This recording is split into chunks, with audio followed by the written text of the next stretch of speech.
இந்த நிகழ்ச்சி ஆரம்பிக்கிறதுக்கு முன்னாடி நம்முடைய குருஜியான டாக்டர் பிரம்மஸ்ரீ பிதாமக பத்ரிஜி அவரை வணங்கி, அதே மாதிரி மகாதா டிவி நிர்வாக குழுவிலையும் அனைவரையும் வணங்கி, இந்த ஜூம் செஷனில் இருக்கிற அத்தனை பேருக்கும் வணக்கம் தெரிவித்துக்கொண்டு நம்ம இந்த ஞானத்தை படலாம். மாஸ்டர்ஸ், நம்ம சில செக்ஷன்ஸாக நம்ம தெரிஞ்சுக்கிறோம். பதஞ்சலி அஷ்டாங்க மார்க்கம் என்ற விஷயத்து மேலே பதஞ்சலி சொன்ன கிரமம் இல்லாத நம்ம பிரமிட் சொசைட்டியில் பிரமிட் ஆன்மீக மன்ற இயக்கத்தில் ஒரு கிரமத்தை வச்சு, அதாவது பதஞ்சலி சொன்ன கிரமம் யமம் நியமம் ஆசனம் பிராணாயாமம் பிரத்யாகாரம் தான தியானம் சமாதி அப்படின்ட்டு.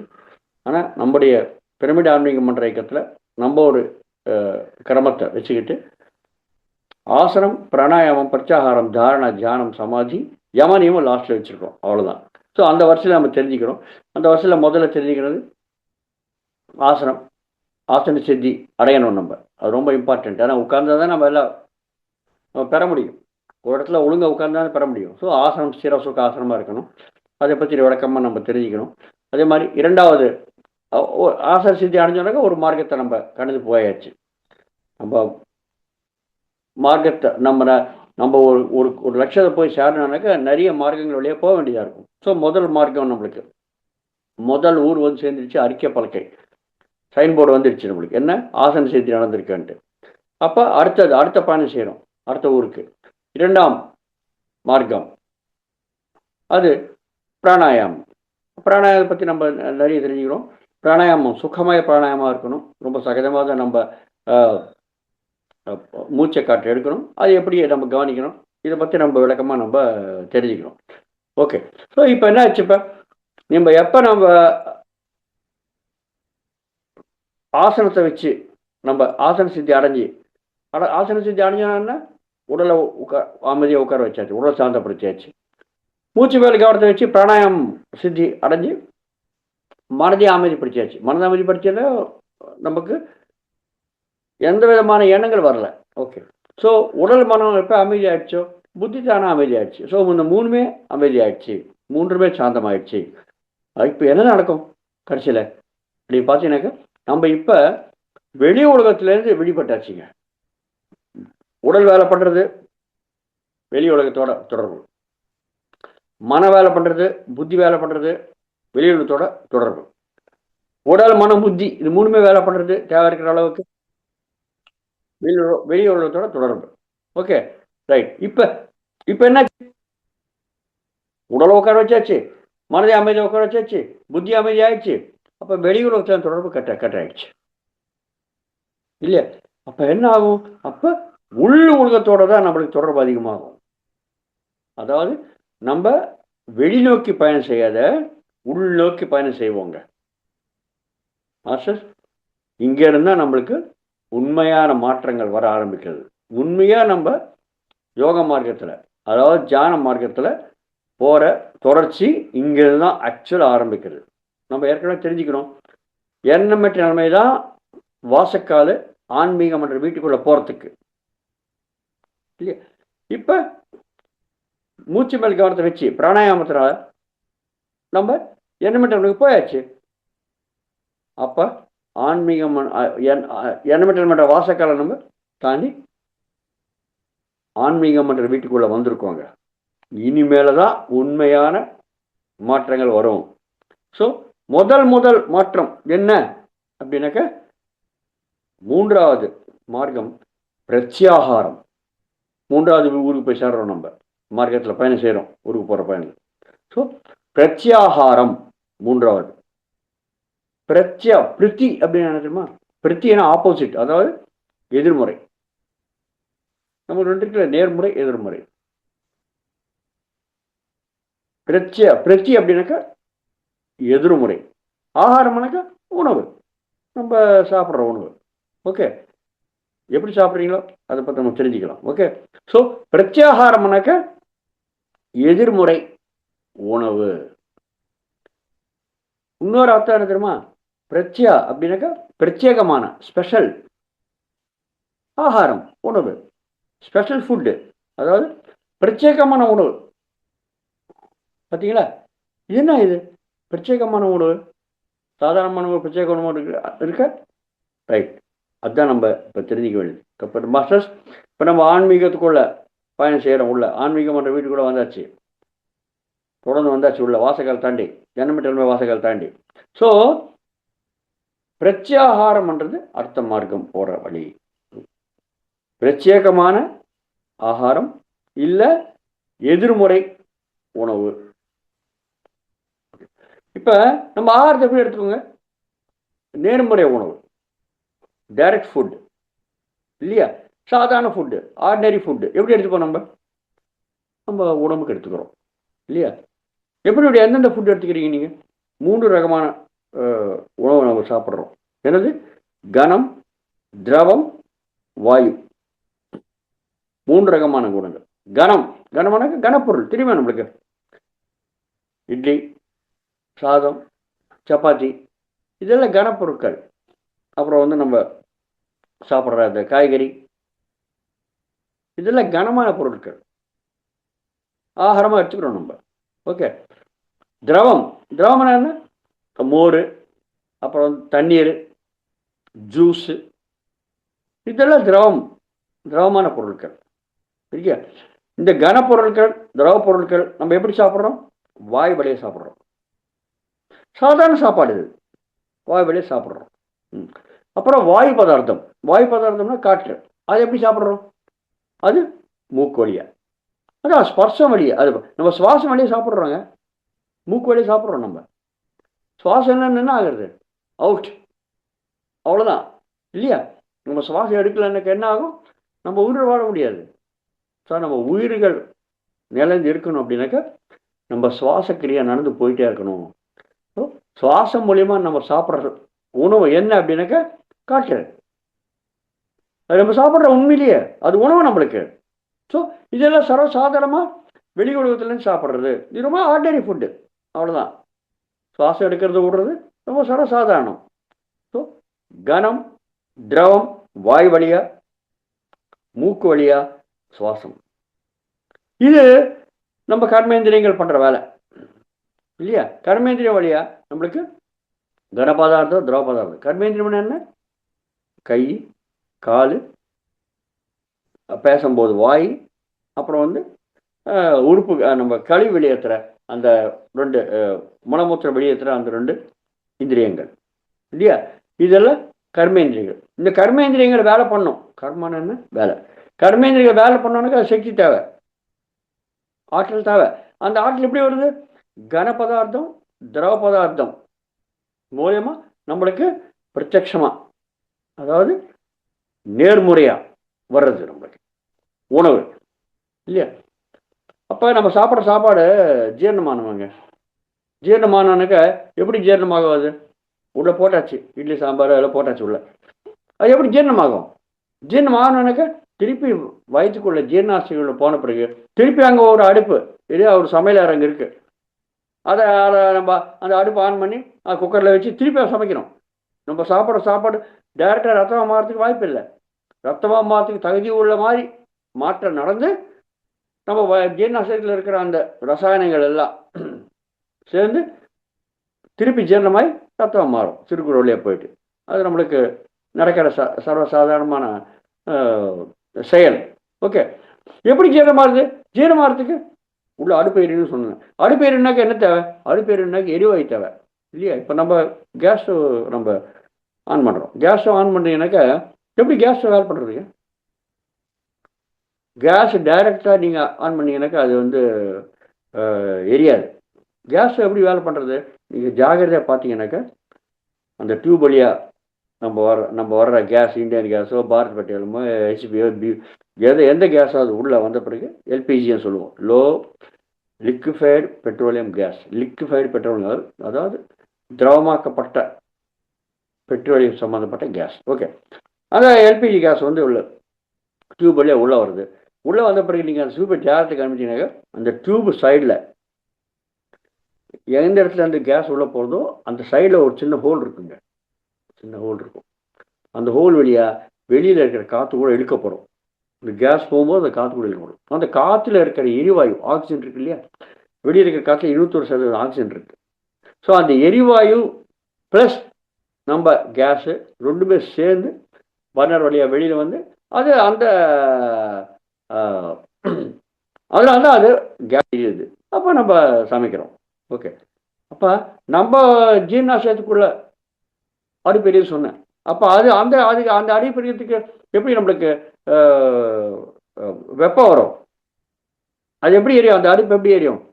அந்த அடுப்பு எரியறதுக்கு ஆக்சிஜன் தேவை, அதாவது எரிவாயு தேவை. அது எங்கேருந்து வருது? அதுதாங்க நம்ம மூச்சில் இருக்கிற சுவாசம். சுவாசத்துலேருந்து வர்ற அந்த 21% எரிவாயு வயிற்றுக்குள்ள போகிறது இல்லையா மாஸ்டர்? நம்ம எடுத்துக்கின அந்த மூக்கு வழியாக இருக்கிற வாயு 5 விதமாக பிரியுதுங்க. பிராணா, அப்பானா, வியானா, உதானா, சமானா. பிராணா, அப்பானா, வியானா, உதானா, சமானா.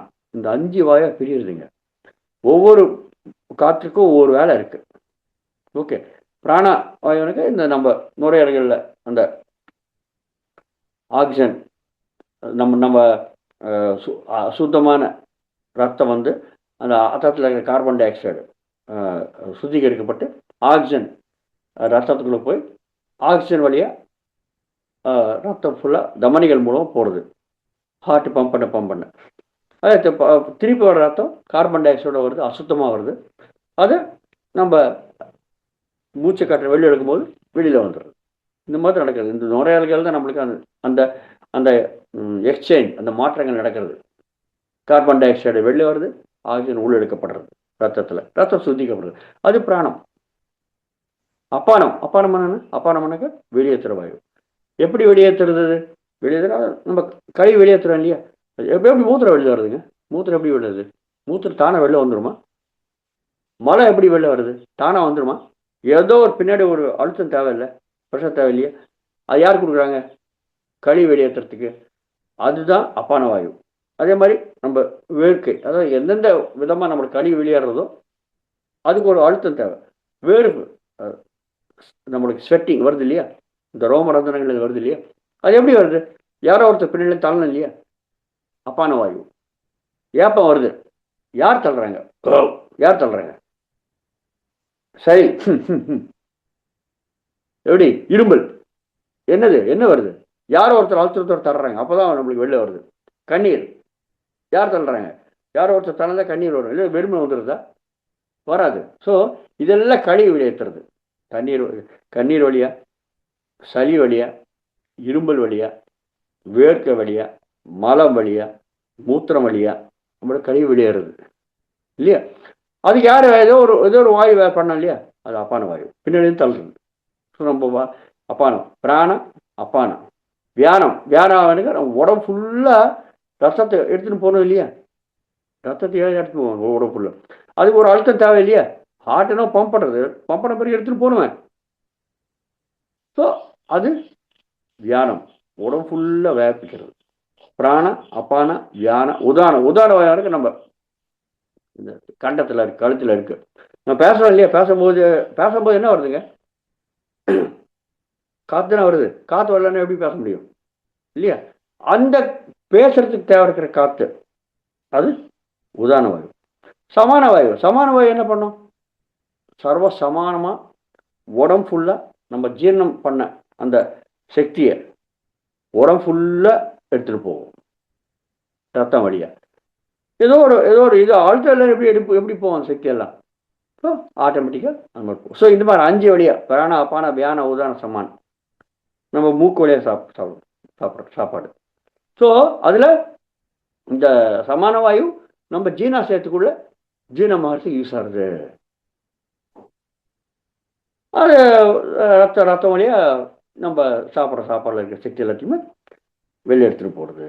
Okay master? ஸோ இந்த மாதிரி நம்ம மூச்சு காற்றுலேருந்து உள்வாங்கிற காற்றுலேருந்து இருக்கிற அந்த எரிவாயு, அதில் இருக்கிற எரிவாயு 5 பிரிஞ்சு வயிற்றில் ஜீரணமாகறதுக்கு கூட யூஸ் ஆகுது.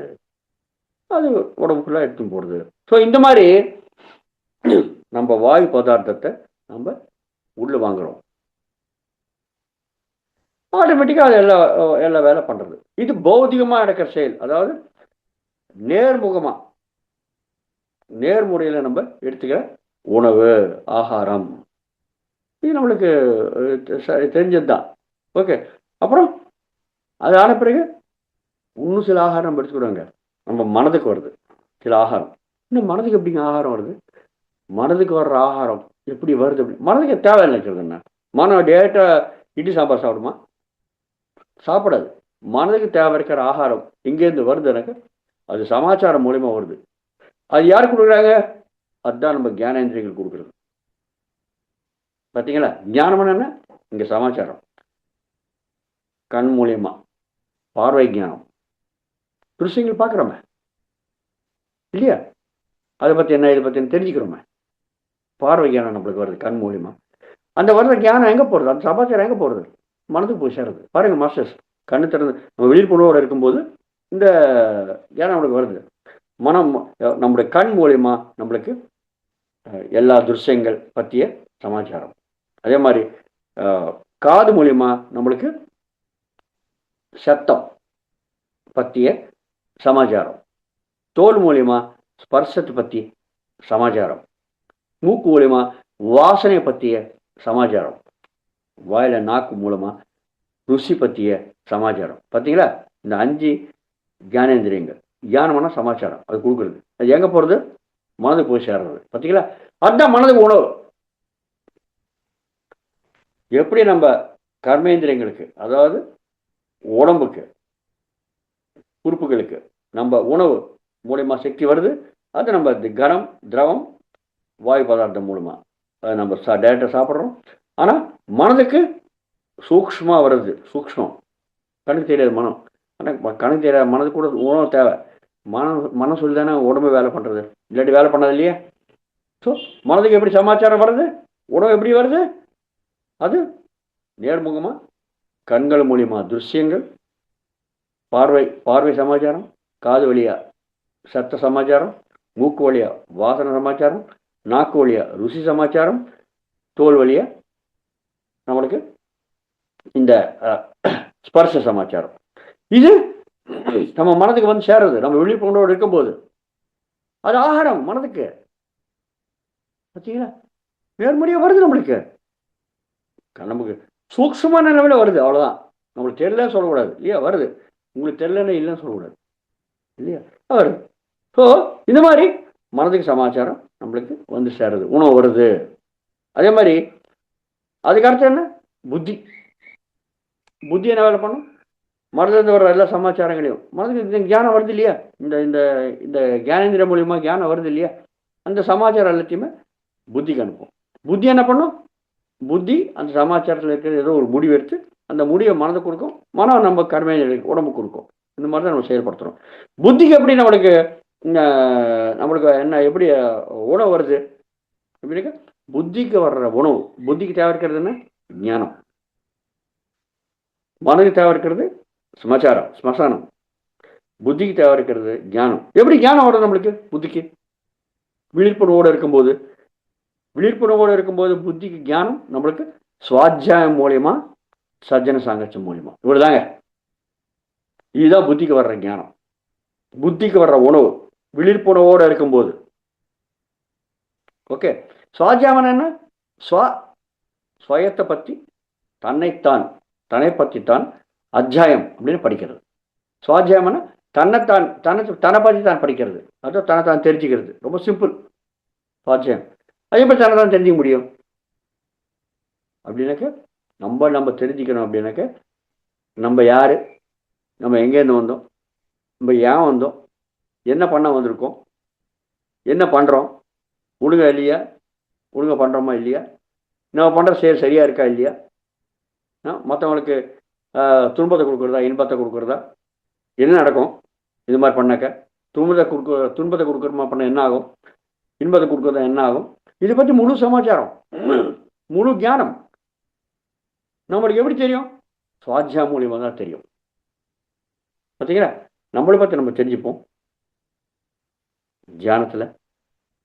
அதே மாதிரி நிறைய புத்தகங்கள், நிறைய ஆன்மீக புத்தகங்கள், ஆன்மீக புத்தகம் மட்டும் கிடையாது, எந்த புத்தகமாவது நீங்கள் படிச்சீங்கன்னாக்க என்னதான் வருது உங்களுக்கு? எந்த புத்தகம் படித்தாலும், எந்த நூலகம் படித்தாலும் நம்மளுக்கு ஞானம் தான் வருது இல்லையா? அது எப்படி வருது? பிரத்யட்சமாக வருது. நம்ம கண் தர படிக்கிறோமா, கண் மூலியமாக அந்த சமாச்சாரத்தை பார்த்து நம்ம தெரிஞ்சுக்கிறோமா. என்ன தெரிஞ்சுக்கிறோம்? கண் மூலியமா எழுத்தான் தெரியுது. ஆனால் அந்த எழுத்தில் இருக்கிற ஞானத்தை நம்ம புத்திக்கு போய் வருது. பார்த்தீங்களா? அது சாத்தியம். எவ்வளவோ குருக்கள், ஆன்மீக குருக்கள், அவங்களுடைய வாழ்க்கை வரலாறு முழுசாக அவங்க சில 100 பேஜ் புத்தகங்கள், 200 பேஜ் புத்தகங்கள் எழுதி வச்சிருப்பாங்க. அந்த ஞானத்தை, அந்த புத்தகத்தை படித்தா போதுங்க. அவருடைய வாழ்க்கையில் இருக்க அவ்வளோ ஞானத்தை நம்ம கற்றுக்கலாம். ரமண மகர்ஷி, அவர் எவ்வளோ போதனைகள் இருக்கு. அந்த 100 பேஜ் புத்தகம், 200 பேஜ் புத்தகத்தில் படித்தீங்கன்னாக்க அவருடைய வாழ்க்கையில் அவர் சொன்ன அத்தனை ஞானம் வந்து தெரிஞ்சுக்கலாம். விவேகானந்தா, ராமகிருஷ்ண பரமஹம்சர், ஆதி சங்கராச்சாரியா, ஜீசஸ் கிறிஸ்ட், இவங்கெல்லாம் சொல்லியிருக்காங்களே அல்லாஹ் குரானில், இவங்கெல்லாம் சொல்லியிருக்காங்களே அவங்களுடைய வாழ்க்கையை பற்றி முழு ஞானத்தை. அந்த ஞானம் இருக்கிற புத்தகத்தை நீங்கள் படிச்சீங்கன்னாக்க அந்த ஞானம், அவங்களுடைய ஞானம் முழுசாக நம்மளுக்கு வந்துடுச்சு. அது எங்கே போய் சேர்றது? புத்தியில் போய் பதிவாடுது. பார்த்தீங்களா? நேர்முகமாக நம்மளுக்கு புத்தியில் ஞானம் போய் நம்மளுக்கு போய் சேர்றது சுவாத்தியாயம் மூலியமாக. வேறு எதுவும் எப்படி கற்றுக்க முடியும்? சஜ்ஜன சாங்கத்தியம். அடுத்தது சஜ்ஜன சாங்கத்தியம்னா சத் ஜன சாங்கத்தியம். சத்துனா சத்தியத்தை பத்த. சத்தியம்னா எது பர்மனெண்ட்டாக இருக்குமோ, எது நிச்சயமோ, எது மாறாதோ, மாறாத எந்த காலத்திலும் தேசம், சமயம், காலம், அப்புறம் தேசம், நிலைமை, இதெல்லாம் மாறின கூட மாறாத என்ன வருதோ அதுதான் சத்தியம், அதுதான் நிச்சயம். அது என்னது? அதுதான் ஆன்மா சொல்லுவோம் நம்ம. ஓகே, அதை பற்றிய தெரிஞ்ச ஜனங்களுடைய சாங்கத்தியம். சாங்கத்தியம்னா தொடர்பு. சத்தியன் சாங்கத்தியம்னாக்க சத்தியத்தை பற்றி தெரிஞ்ச ஜனங்களுடைய தொடர்பு. அது மூலிமா நமக்கு அவங்க என்ன சொல்லுவாங்க? நம்ம அவங்களாம் வெட்டி பேச்சா பேச போகிறாங்க, சினிமா கதையை சொல்ல போகிறாங்க இல்லையே, பூர்வமாக சொல்ல போகிறாங்க இல்லையே. அவங்க முழுசாக ஆன்மீகத்தை பற்றி தான் சொல்லுவாங்க, ஆன்ம ஞானம் கொடுப்பாங்க. சஜ்ஜனங்களோட சாங்கத்தியத்தை நம்ம தொடர்பு வச்சுக்கனாக்க அவங்க கிட்ட என்ன கற்றுக்க முடியும்? நம்ம ஆன்ம ஞானம் கற்றுக்க முடியும். பார்த்தீங்களா? ஆன்ம ஞானம், ஆன்மா பற்றிய ஞானம். ஞானம் எங்கே போய் சேரும்? ஞானம் சேருது புத்திக்கு தான். பார்த்தீங்களா? இந்த மாதிரி இப்போ நம்ம இந்த ஜூம் செக்ஷனில் என்ன நடக்கிறது? சஜ்ஜன சாங்கத்தியம் தான். இதுவரை நம்ம என்ன தெரிஞ்சுக்கிறோம்? எனக்கு தெரிஞ்ச ஞானத்தை உங்களுக்கு கொடுக்குறதுக்கு முயற்சி பண்ணுறேன். இந்த ஞானம் எங்கே போய் பதிவாகுது? புத்தியில் தான் போய் பதிவாகும். இது பிரத்யட்சமாக நடக்கிறது இல்லையா? நேர்முகமாக நடக்கிறது, விழிப்புணர்வு நடக்கிறது. தியானம் நம்ம சுவாத்தியாயம் மூலியமா, சஜ்ஜன சாங்கத்தியம் மூலியமா புத்திக்கு நேர்முகமாக விழிப்புணர்வோடு இருக்கும்போது நம்ம ஞானத்தை கொடுக்குறோம். அது புத்திக்கு உணவு. பார்த்தீங்களா? கர்மேந்திரியங்களுக்கு சாப்பாடு மூலியமா, கன திரவ வாயு பதார்த்தம் மூலியமா உணவு, மனதுக்கு ஞானேந்திரியம் மூலியமா உணவு, புத்திக்கு சுவாத்தியாயம் சஜ்ஜன சாங்கத்தியம் மூலியமா உணவு. இந்த உணவு நம்ம விழிப்புணர்வில் இருக்கும்போது நம்மளுக்கு சேர்றது சர்வசாதாரணமாக நடக்கிறது. இப்படிதாங்க நம்ம செயல்படுத்துகிறோம். பார்த்தீங்களா? இது ரொம்ப சர்வசாதாரணம். இதே சர்வசாதாரணம் யார் சொல்கிறேன்? எல்லாரும் பண்ணுறது தான் இது இல்லையா? நீங்கள் சுவாத்தியாயம் பண்ணிக்கலாம், சஜ்ஜன சாங்கத்தியம், அதெல்லாம் வேற விஷயம். அதை பண்ண வச்சோன்னா உங்களுக்கு புத்திக்கு அந்த மாதிரி உணவு வராது. அதுக்கு தகுந்த மாதிரி தான் புத்தி செயல்படுத்தும். அது நம்ம என்ன பண்ணுறது? ஒன்றும் பண்ண முடியாது. ஆனால் இந்த மாதிரி நம்ம செயல்படுத்தும் போது பிரத்யட்சமான டைரக்ட் நேர்முறை உணவு நம்மளுக்கு சேர்றது.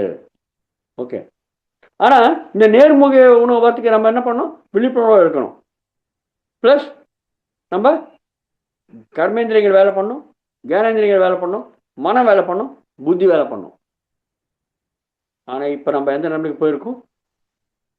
நம்ம கர்மேந்திரியங்களையும், அதாவது உடலை அமைதியாக உட்கார வச்சாச்சு, ஆசனம் சித்தி நடந்து, மனதை அமைதிப்படுத்தியாச்சு, பிராணாயாமம், சகஜ பிராணாயாமம், மூச்சு மேல கவனத்தை வச்சு, புத்தி தானே அமைதி ஆயிடுச்சு. பார்த்தீங்களா? அப்போ வெளிப்புறத்துலேருந்து, வெளி உலகத்திலேருந்து வர்ற எல்லா உணவுகளையும் நம்ம நிறுத்தியாச்சு. எதிர்முறை நேர்முறை உறவை நிறுத்தியாச்சு. அப்போ என்ன ஆகும்? இப்போ நம்ம ஆன்மீகம் வீட்டுக்குள்ள வந்திருக்கோம் சொல்லியிருக்கேன். அப்போ கூட நம்மளுக்கு உணவு வர ஆரம்பிக்குங்க. இது எதிர்முறை உறவு. பார்த்தீங்களா? எப்படி உடலுக்கு, மனதுக்கு, புத்திக்கு நேர்முறை உறவு வந்திருக்கும். இப்போ இந்த ஆன்மீக நிலைமையில நேர்முறை எதிர்முறை உணவு கூட வர ஆரம்பிக்கும். அதுதான் பிரத்யாகாரம், பிரத்யேகமான ஆகாரம். இது எப்படி வருது நம்ம தெரிஞ்சுக்கலாம். ஓகே, முதல்ல உடல். உடலுக்கு என்ன தேவை? உடலுக்கு ஆகாரம் தேவை இல்லையா? இப்போ நம்ம இந்த ஆகாரம் ஜீரணமாகறதுக்கு எப்படி ஜீரணமாகிறது நினைச்சோம்? நம்ம மூச்சை காற்று வழியா, உள்ள இருக்கிற மூச்சை காற்று வழியா அதில் இருக்கிற எரிவாயு ஜீர்ணாசைகளை போயிட்டு அது சமான வாயுவா இல்லை அது எல்லாத்தையுமே ஜீரணம் பண்ணி வியான வாயுவா சமான வாயுவா ஜீரணம் பண்ணி உடம்புக்குள்ள அனுப்புறது அப்படின்னு தெரிஞ்சுக்கணும் இல்லையா? நம்ம முதல்ல டைரக்டா சாப்பிட்ற உணவு, பிரத்யேகமாக சாப்பிட்ற உணவு, நேர்முகமாக சாப்பிட்ற உணவு. ஆனால் இப்போ நம்ம உடலை உட்கார வச்சாச்சு. அப்போ கூட நம்மளுக்கு உணவு வருதுங்க. அது என்ன உணவு அப்படின்னாக்க அதுதான் எதிர்முறை உணவு. அது எப்படி வருது? இதுதான் மூலமான ஆற்றலுங்க. இது மூலமான உணவு இதுதாங்க. நம்மளுக்கு நம்ம சாப்பிட்றோம், ஜீரணமாறுது. ஜீரணமாறதுக்கு தேவை இருக்கிறது மூச்சு காற்று இல்லை இருக்கிற எரிவாயு. அப்போ ஆட்டோமேட்டிக்காக ஜீரணமாகிட்டு எல்லா வேலையும் பண்ண ஆரம்பிச்சிடறோம். ஆனால் மூச்சு இழுக்கிறதுக்கு விடுறதுக்கு கூட சக்தி தேவையா இல்லையா? அது எங்கேருந்து வருது? அதுதாங்க மூலமான சக்தி. அது வந்தானாக்கா ஆட்டோமேட்டிக்காக மற்ற எல்லாம் நடக்கிறது. அது எங்கேருந்து வருது? அதுதான், அது பேர் தான் விஸ்வசக்தி, இல்லை பிரபஞ்ச சக்தி, இல்லை உயிர் சக்தி. அந்த சக்தினால தான் நான் உயிரை வாழ்கிறோம். நம்ம அது என்ன வேலை பண்ணும்? விஸ்வம் முழுசா நிறைஞ்சிருக்கு. விஸ்வம்னா என்ன? விஸ்வம்னா நீங்க உலகம் சொல்லுவீங்க. உலகம் கிடையாதுங்க. விஸ்வம்னாக்க நம்ம பூமி. நம்ம பூமிக்கு சேர்ந்த அந்த இந்த கண்டங்கள், 6-7 கண்டங்கள் ஆசியா, ஐரோப்பா, Africa, America, South America, North America, Australia, Iceland, Greenland இதில் இருக்குது. இந்த 6 கண்டங்கள், அதை சுற்றி இருக்கிற அந்த எல்லா சமுத்திரங்கள், கடல், இதெல்லாம் சேர்ந்த பூமி. இந்த பூமியில நம்ம பார்க்கும்போது நம்மளுக்கு தெரியும் நவகிரகங்கள், சில நட்சத்திரங்கள், இதெல்லாம் பூமிக்கு சேர்ந்த உலகம், பூ உலகம். இந்த மாதிரி உலகங்கள் லட்சக்கணக்கில் இருக்கு. நம்ம கண்ணு தெரிஞ்சு மட்டும் நினைக்காதுங்க. இந்த மாதிரி உலகங்கள், இந்த உலகங்கள் நிறைய லட்சக்கணக்கில் இருக்கு. இந்த லட்சக்கணக்கான உலகங்கள் அத்தனையுமே சேர்த்து இந்த பூலோகத்தோட சேர்த்தானாக்க அது பேர் என்ன? அது பேர் தான் விஸ்வங்க. அப்போ விஸ்வம் எவ்வளோ பெருசு? அப்போ விஸ்வம் முழுசாக இருக்கிறது என்னது? ஆற்றல் தான், சக்தி தான். அது பேர் தான் விஸ்வசக்தி. அதுக்கு என்ன வேலை? எனக்கு அதுக்கு விஸ்வத்தில் எந்த பொருளுடைய இயக்கம், மூமெண்ட் இருக்கிறதுனால அதுக்கு ஆற்றல் தேவை. மூமெண்ட் இருந்து எனக்கு இயக்கம் இருந்தால் ஆற்றல் தேவை இல்லையா? ஆற்றல் நடக்கும். இப்போ கைப்பிடி ஆசைறோம், அதுக்கு என்ன ஆற்றல் தேவை இல்லையா? இப்போ எப்படி இல்லாட்டி என்ன நடக்கும்? செத்து போனால் என்ன ஆகும்? அவ்வளோதான். ஒரு அசையும் இல்லாத ஆற்றல் இல்லாத அப்படி கிடக்கும். ஒரு மூமெண்ட்ல எனக்கு கிடக்கும் இல்லையா? அப்போ உயிர் வாழ்றது ஜீவங்கள், அதுக்கு ஆற்றல் தேவை இயக்கத்துக்கு. அது யார் கொடுப்பாங்க? சக்தி, விஸ்வசக்தி தான் கொடுக்குங்க. சக்தி என்னன்னா ஆற்றல் இல்லையா? மூலமான ஆற்றல் அதுதான் கொடுக்கும். அதுக்கு என்ன வேலை? இந்த விஸ்வத்தில் படைக்கப்பட்ட எந்த ஜீவனுக்காவது ஆற்றல் கொடுக்கறது தான், இயக்கத்தை இயக்கத்துக்காக. அது பேர் தான் விஸ்வசக்தி. அப்போ இந்த விஸ்வத்தில் நம்ம பூலோகம் இருக்கு இல்லையா? நம்ம பூலோகத்தில் நம்ம பூமி இருக்கு இல்லையா? நம்ம பூமியில் நிறைய கண்டங்கள் இருக்குல்ல? அந்த கண்டங்களில் நம்ம ஆசியா கண்டம் இருக்கு இல்லையா? அதில் பாரத நாடு இருக்கு இல்லையா? பாரத நாட்டில் நிறைய மாநிலங்கள் இருக்கு இல்லையா? அந்த மாநிலத்தில் நம்ம இருக்கிற மாநிலங்கள் இருக்கு இல்லையா? அந்த மாநிலத்தில் நம்ம மனுஷங்கள் இருக்கோம் இல்லையா?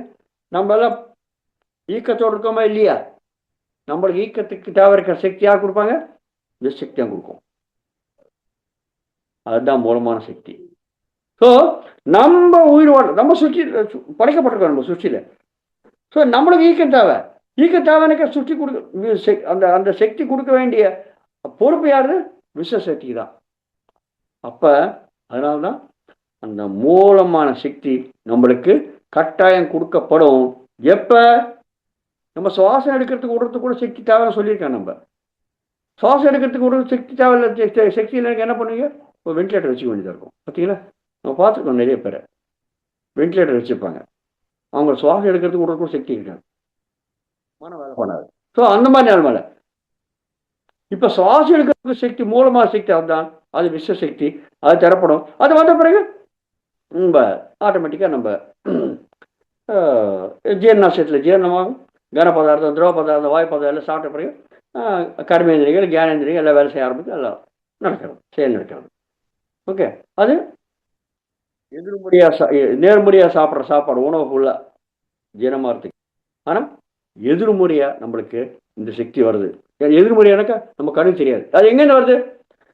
நம்ம பிரம்மரந்திரம் இருக்கு பார்த்தீங்களா, இந்த பிரம்மரந்திரம் வழியாக நம்மளுக்கு அந்த விஸ்வசக்தி கொடுக்கப்படுறதுங்க. பார்த்தீங்களா எப்போ வருது? அதனால தான் இப்போ தியானம் பண்ணுற தியானத்தை பற்றி நம்ம தெரிஞ்சுக்கிறனால தியானம் பண்ணால் விசக்தி வருது விசக்தி வருதுன்னு நினச்சிக்கிறோம். தியானம் பண்ணாதவங்களுக்கு அப்போ சக்தி வராதா? தியானம் பண்ணாத எத்தனை பேர், கோடான கோடி மக்கள் எத்தனை பேர் இருக்காங்க, எல்லாமே தியானம் பண்ணுறாங்களா? அவங்களுக்கு வரலையா சக்தி? எப்படி வருது? கரெக்டாக வருது. நீங்கள் விரும்பலாலும் விரும்பா காட்டியும் இந்த சுஷ்டியில் நீங்கள் படைக்கப்பட்டீங்கன்னாக்கா, சுஷ்டி நடந்திருக்கு அப்படின்னாக்கா, ஒரு ஜீவனாக நீங்கள் வந்துட்டீங்கன்னாக்கா, அந்த ஜீவனை நிலைச்சி வைக்கிறதுக்கு விசக்தி கொடுக்கப்படும். எப்போ? ஆழ்ந்த தூக்கம். பார்த்தீங்களா, ஆழ்ந்த தூக்க நிலைமையில நம்மளுக்கு என்ன நடக்கிறது? நம்ம உடலை அமைதியாக உட்கார வச்சாச்சா, அவன் படுத்துக்கும்போது எப்படி படுக்கும்? அமைதியாக படுத்துருக்கோம் இல்லையா? உடம்பு வேலை பண்ணுறதா? இல்லை. ஆனால் அதுக்கு பிறகு கனவு வருது, சொப்னாவஸ்தா இல்லையா? கனவு வருது. கனவு வரும்போது மனம் வேலை பண்ணுறது, அப்போ கூட விசக்தி வரும் இல்லையா? இன்னும் கொஞ்சம் சமயம் ஆன பிறகு கனவு கூட வராது. அப்போ அது பேர் தான் ஆழ்ந்த தூக்க நிலைமை, சுஷுப்னாவஸ்தான்னு சொல்லுவோம். ஜாகிரத அவஸ்தா, விழிப்புணர்வோடு இருக்கிற நிலைமை. கை கால் எல்லாம் கர்மேந்திரியங்கள் ஞானேந்திரியங்கள் மனம் புத்தி எல்லாம் வேலை பண்ணும் தேவை இருக்கிற அளவுக்கு. ஜாகிரத அவஸ்தா விழிப்புணர்வு இருக்கிற நிலைமை. சொப்னாவஸ்தா தூங்கும்போது மனம் மட்டும்தான் வேலை பண்ணுறது, கனவு. சுஷுப்னாவஸ்தா ஆழ்ந்த தூக்க நிலைமை, கனவு கூட இல்லை. பார்த்தீங்களா, இந்த மூணுமே அமைதியாக இருந்தால் தான் விசக்தி வருங்க நம்மளுக்கு. இல்லாடி செலவாகிட்டே இருக்கும். ஸோ உடல் சாந்தம், மனம் சாந்தம், புத்தி சாந்தம் மூன்றுமே சாந்தமானால் தான் நம்மளுக்கு விசசக்தி வரும். அது எப்போ? நம்ம விரும்பா காட்டியும் நீங்கள் தியானம் பண்ணாலும் பண்ணா காட்டியும் ஆழ்ந்த தூக்க நிலைமை வரப்படுறது. அதுதான் மூலமான சக்தி. நம்ம பேட்டரி அப்போ தான் சார்ஜ் ஆகுதுங்க ஆழ்ந்த தூக்க நிலைமையில தான். பார்த்தீங்களா, ஆனால் நம்மளுக்கு தெரிய மாட்டேன்றது மனம் வேலை பண்ணுற உணர முடியல, அந்த நிலைமையில வருது. ஆனால் உணர்ந்து விழிப்புணர்வோடு இருக்கும்போது அந்த ஆழ்ந்த தூக்க நிலைமை நீங்கள் எடுத்து வருது, அதாங்க தியானம். அப்போ சக்தி வரும். பார்த்தீங்களா? ஸோ அந்த மாதிரி வர சக்தி அதான் மூலமான சக்தி சொன்னேன். அது அந்த சக்தி நம்ம சுவாசம் எடுக்கிறதுக்கு அப்போ எல்லாத்துக்கும் யூஸ் ஆகிடும். அவ்வளோதான். இன்ஜின் ஸ்டார்ட் ஆகிடுச்சு. இன்ஜின் ஸ்டார்ட் ஆகிற சக்தி இருக்க அந்த இக்னிஷனை கீழே திருப்பினாக்கா ஆட்டோமேட்டிக்காக ஸ்டார்ட் ஆன பிறகு எல்லாம் ஓடிட்டே இருக்கும், சக்தி வந்துட்டே இருக்கும். ஸோ பேட்டரி சார்ஜ் ஆகுது அந்த ஆழ்ந்த தூக்க நிலைமை தான். அது பேர் தான் விஸ்வசக்தி. அது கண்ணுக்கு தெரியாது. அது எப்படிங்க எடுத்துக்கிறோம்? கண்ணுக்கு தெரியாத விஸ்வசக்தி, கண்ணுக்கு தெரியாத உடல் எடுத்துக்கப்படும். அது எப்படி எடுத்துக்கப்படுது மாஸ்டர்ஸ்? நம்ம நினைக்கிற மாதிரி நம்மளுக்கு சாதாரணமாக இந்த போதை உடல் மட்டும் இருக்குன்னு நினைக்காதுங்க. நம்மளுக்கு மொத்தமாக பார்த்தோன்னாக்கா 7 உடல்கள் இருக்குங்க. ரொம்ப சுருக்கமாக சொல்கிறேன், 7 உடல்கள் இருக்கு. ஒன்று கண்ணுக்கு தெரிகிற பௌதிக உடல், அது எல்லாருக்குமே தெரியும், நீங்கள் பார்க்குறீங்க இல்லையா? அது பேர் தான் நம்ம அன்னமய கோஷம். கோஷமான பை, அதாவது உணவு சம்பந்தப்பட்ட அன்னம் சம்பந்தப்பட்ட அத்தனை பொருட்களையும் ஒரு பையில போட்டாக்க அதோட தயார் பண்ணது தான் இந்த உடல். அது பேர் தான் இது அன்னமய கோஷம். அப்புறம் அடுத்த உடல் இருக்கு பிராணமய கோஷம். பிராணங்கள் தெரியுமா? இப்போ பஞ்ச பிராணங்கள் நம்ம இப்போ நம்ம தெரிஞ்சுக்கணும் இல்லையா? நம்ம உள்ளே இருக்கிற மூச்சு காற்று என்னது? பிராண அபான வியான உதான சமான வாயுவை மாறுதுன்னு அது 5 பிராணங்கள் சொல்லுவோம். பஞ்ச பிராணங்கள் போயிடுச்சுப்பா அப்படின்னு சொல்லுவோம் நம்ம. ரொம்ப கஷ்டகாலம் வந்தாக்க, ஐயோ பிராணங்களே போயிடுச்சுப்பா. பிராணங்கள் எங்கே போயிடுச்சு? என்ன அர்த்தம்? அவ்வளோ கஷ்டமா இருக்குன்னு அர்த்தம். அவ்வளோதான். ஸோ அந்த பஞ்ச பிராணங்கள் அது பிராணமய உடல். அந்த பிராணங்கள் சம்பந்தப்பட்ட எல்லா சமாச்சாரத்தையும் ஒரு பையில போட்டால் பிராணமய கோஷம். அதே மாதிரி மனது சம்பந்தப்பட்ட எல்லா சமாச்சாரங்களும் ஒரு பையில போட்டால் மனோமய கோஷம். அதெல்லாம் ஒரு உடலுங்க. போதிக உடல் மட்டும்தான் கண்ணுக்கு தெரியும். போதிக உடல் ஆன பிறகு இந்த பிராணமய கோஷத்துல இருந்து கண்ணுக்கு தெரியாது. தானே சூக்ஷ்மம். பிராணங்கள் பார்க்க முடியுமா? இப்போ நான் சொன்னேன் இல்லையா, முதல்ல காற்றே பார்க்க முடியல நம்மளால. நம்ம மூச்சை விடுற எடுக்கிற காற்றே பார்க்க முடியல. அப்போ என்ன பார்க்க முடியும்?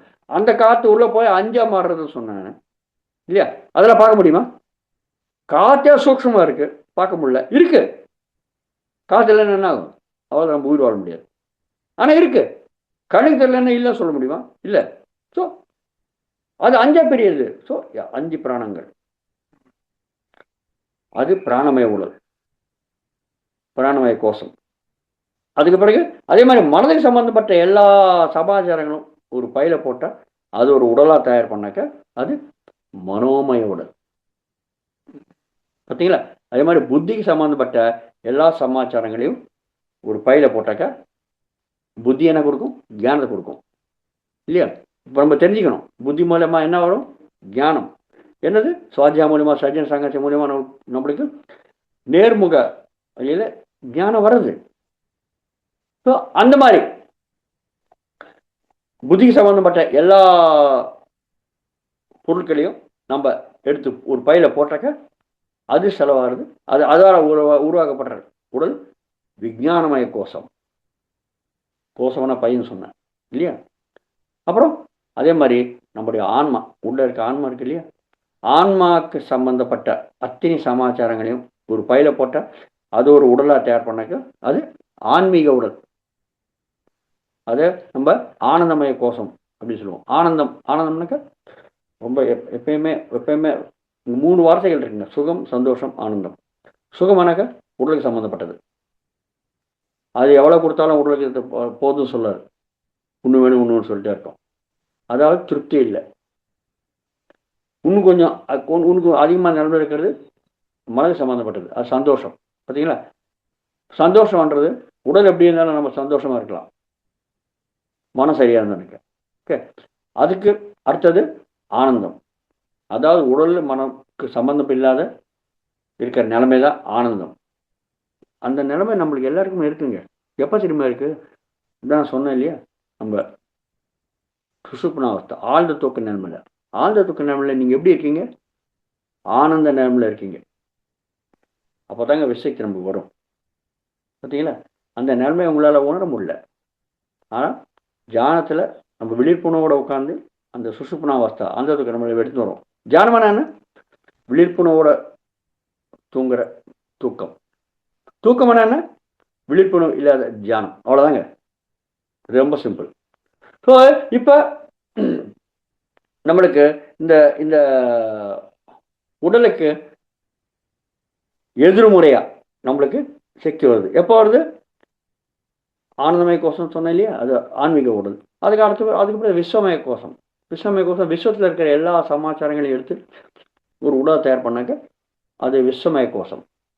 நிர்வாணமய கோஷம் அது முக்தி அடைகிற கோஷம். ஓகே, முக்தி அடைகிற நிலைமை. முக்திக்கு சம்மந்தப்பட்ட அத்தனை சமாச்சாரம் எடுத்து ஒரு பையில போட்டாக்க அதோட தயார் பண்ணுற அந்த உடல், அது பேர் தான் நிர்வாணமய கோஷம். ஓகே மாஸ்டர்ஸ், அதை பற்றி நம்ம ரொம்ப அதிகமாக ரொம்ப சுருக்கமாக நான் சொல்லிட்டேன். ஆனால் இப்போ நம்ம தெரிஞ்சிக்க வேண்டியது இந்த 3வது உடல் இருக்கு இல்லையா, அன்னமய கோஷம், போதி உடல், பிராணமய கோஷம், பிராணங்களோட வைக்கப்பட்டது மனோமய கோஷம். இந்த 3வது உடல் மனோமய கோஷம் இருக்கு இல்லையா, அது பேர் தான் சூக்ஷ்ம உடல் அப்படின்னு சொல்லுவோம். ஏன் சூக்ஷ்ம உடல் சொல்கிறீங்க? அது பிராணமய கோஷத்துலேருந்து எல்லாமே சூக்ஷ்ம உடல் தாங்க, கண்ணுக்கு தெரியாது. ஆனால் ரொம்ப முக்கியமான அந்த சூக்ஷ்மமய கோஷத்தில் ரொம்ப ரொம்ப ரொம்ப முக்கியமாக இருக்கிறது அது மனோமய கோஷம்.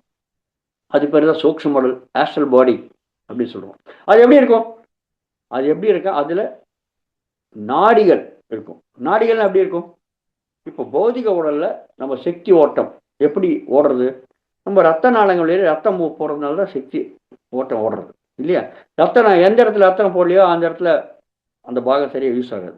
நம்மளுக்கு தெரிஞ்ச விஷயம்தான் இல்லையா. Right, okay. இப்போ அதே மாதிரி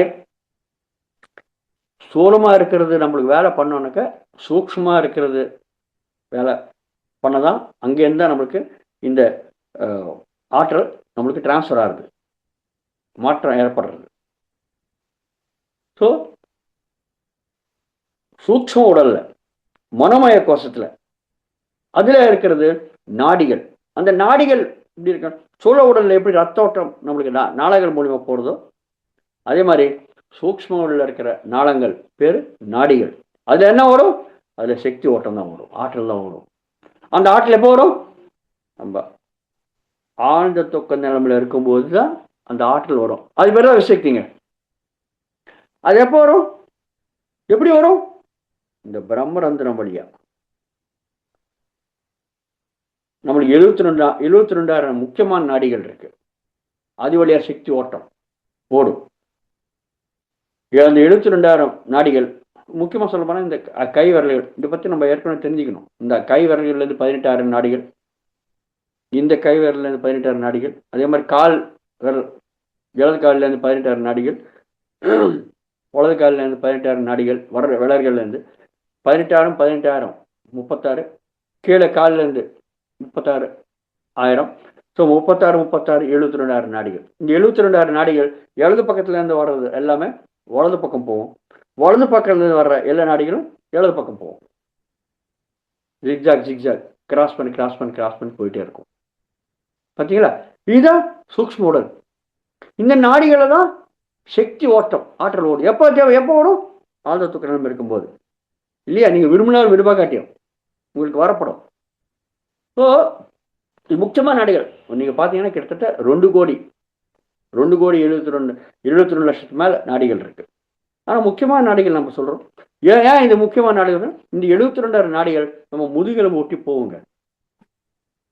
முதுகெலும்பு ஒட்டி போவோம் எல்லா நாடிகளும். பார்த்தீங்களா? இந்த 2 கோடி 72,00,000 நாடிகள் இல்லை முக்கியமான நாடிகளால் 22,000 நாடிகள் நம்ம எடுத்துக்கினாக்கா அதுதான் நம்முடைய சூக்ஷ்ம உடல். அப்போ ஒரு நாடி சைஸ் எவ்வளோ இருக்கும் பாருங்க. இந்த 5 விரல்லேருந்து 18,000 நாடிகள் போடுறோன்ற எங்கேருந்து புறப்படும்?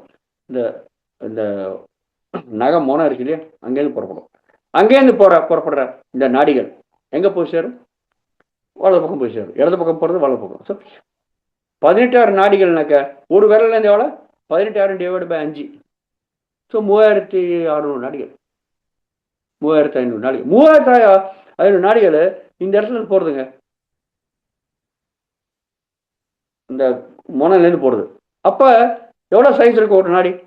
தலைமுடியை ஒரு முடியை எடுத்துட்டு நீங்கள் பார்த்தீங்கன்னா அந்த ஒரு முடியை 10, அதாவது அந்த கணத்தில் 10 டிவைட் பண்ணாக்க எவ்வளோ மெலிசாக இருக்கும், எவ்வளோ சூக்ஷ்மமாக இருக்கும். அதனால சூக்ஷ்மம் அவ்வளோ சின்னது அந்த நாடி.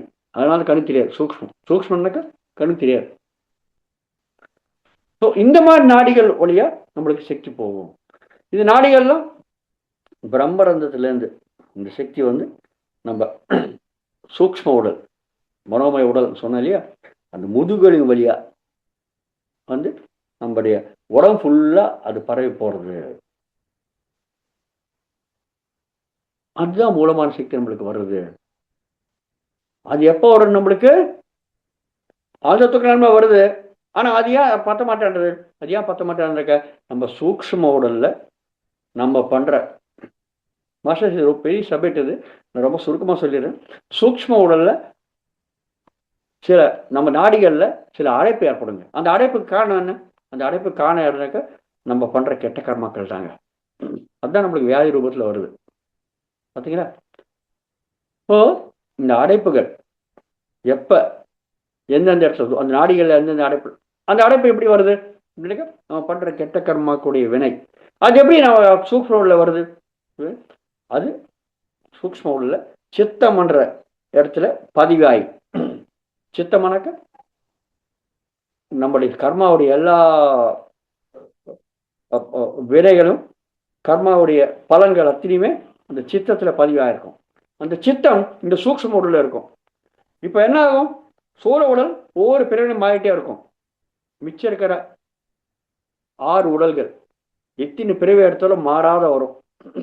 மாறாத வந்த இடத்துல வச்சா தானே நம்மளுக்கு இல்லை மாறிட்டே இருந்தானக்கா என்ன பண்ணிடணும், என்ன பண்ண என்ன நம்ம கர்மா பண்ணுறோமோ அந்த பலனை எப்படி நம்ம அனுபவிக்க முடியும்?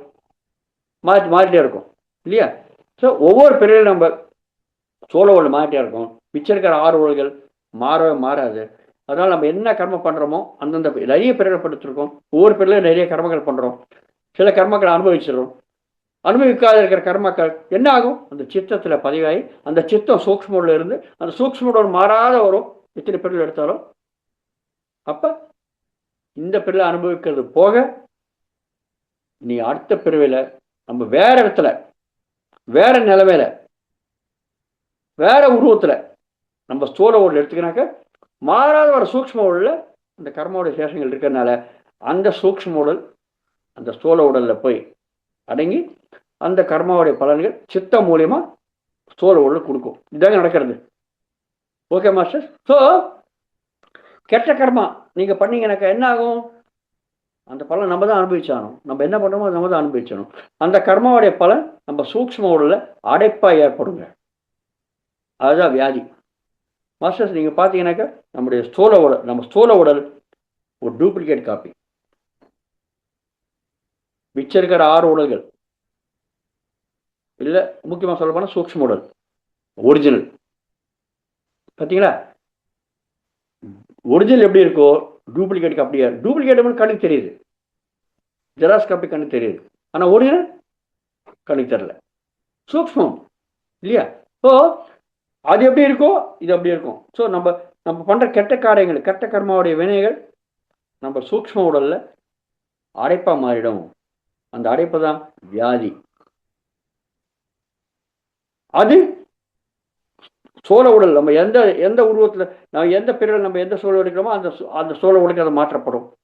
அந்த வேதை நம்ம அனுபவிப்போம். ஸோ நம்ம மருந்து எங்கே கொடுக்கணும், மருந்து நம்ம கொடுக்க வேண்டியது சூக்ஷ்ம உடலுக்கு. சூக்ஷ்ம உடலுக்கு நீங்கள் மருந்து கொடுத்தீங்க, சோழ உடலில் வியாதி குணமாயிடும். ஆனால் நம்ம என்ன பண்ணுறோம், சோழ உடலுக்கு இன்ஜெக்ஷன் கொடுத்து மருந்து கொடுத்து மாத்திரை கொடுத்து ஆப்ரேஷன் பண்ணி எல்லாம் பண்ணிடுறோம்.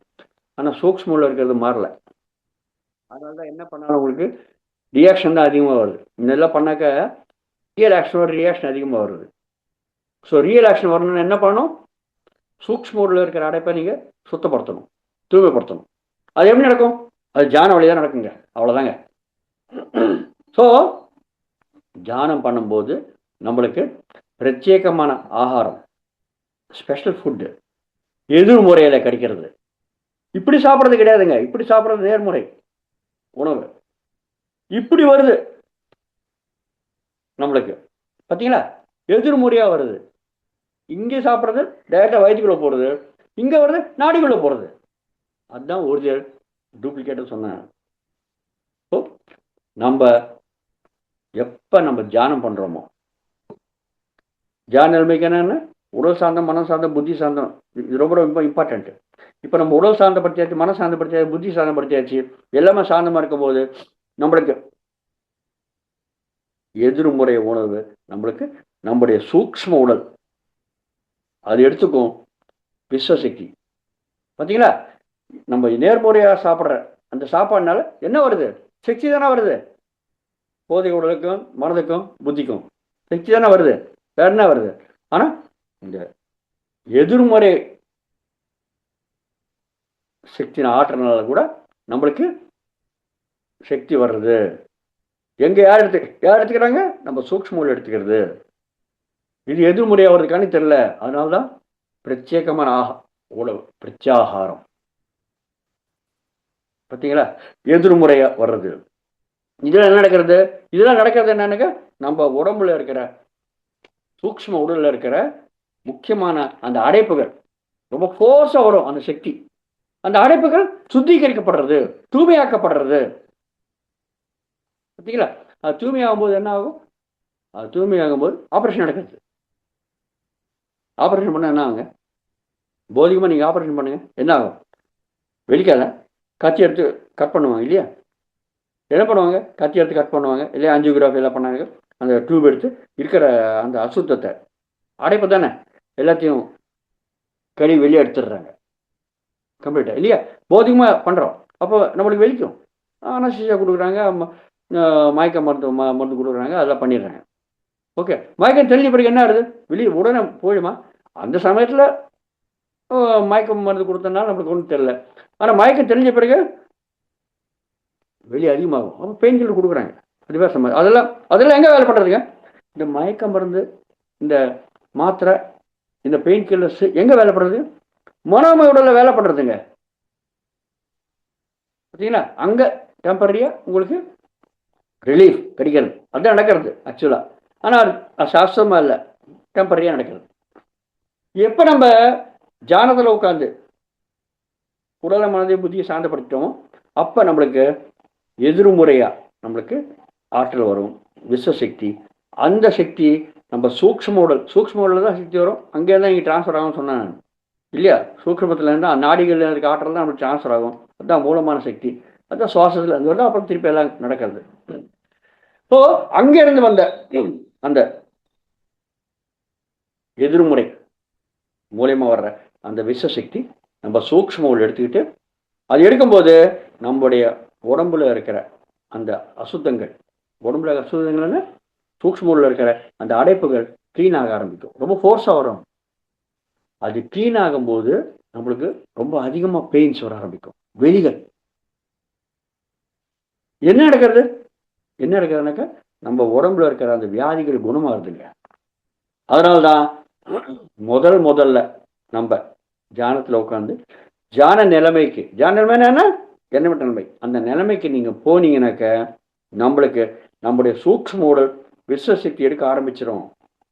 அந்த மாதிரி இருக்கிற விஸ்வசக்தி நம்ம விழிப்புணர்வோட உட்காந்து தியானம் பண்ணுறோம் இல்லையா, அப்போ இந்த சூக்ஷ்ம உடலில் இருக்கிற அந்த அடைப்புகளை அதை சுத்தம் பண்ண ஆரம்பிக்கும்.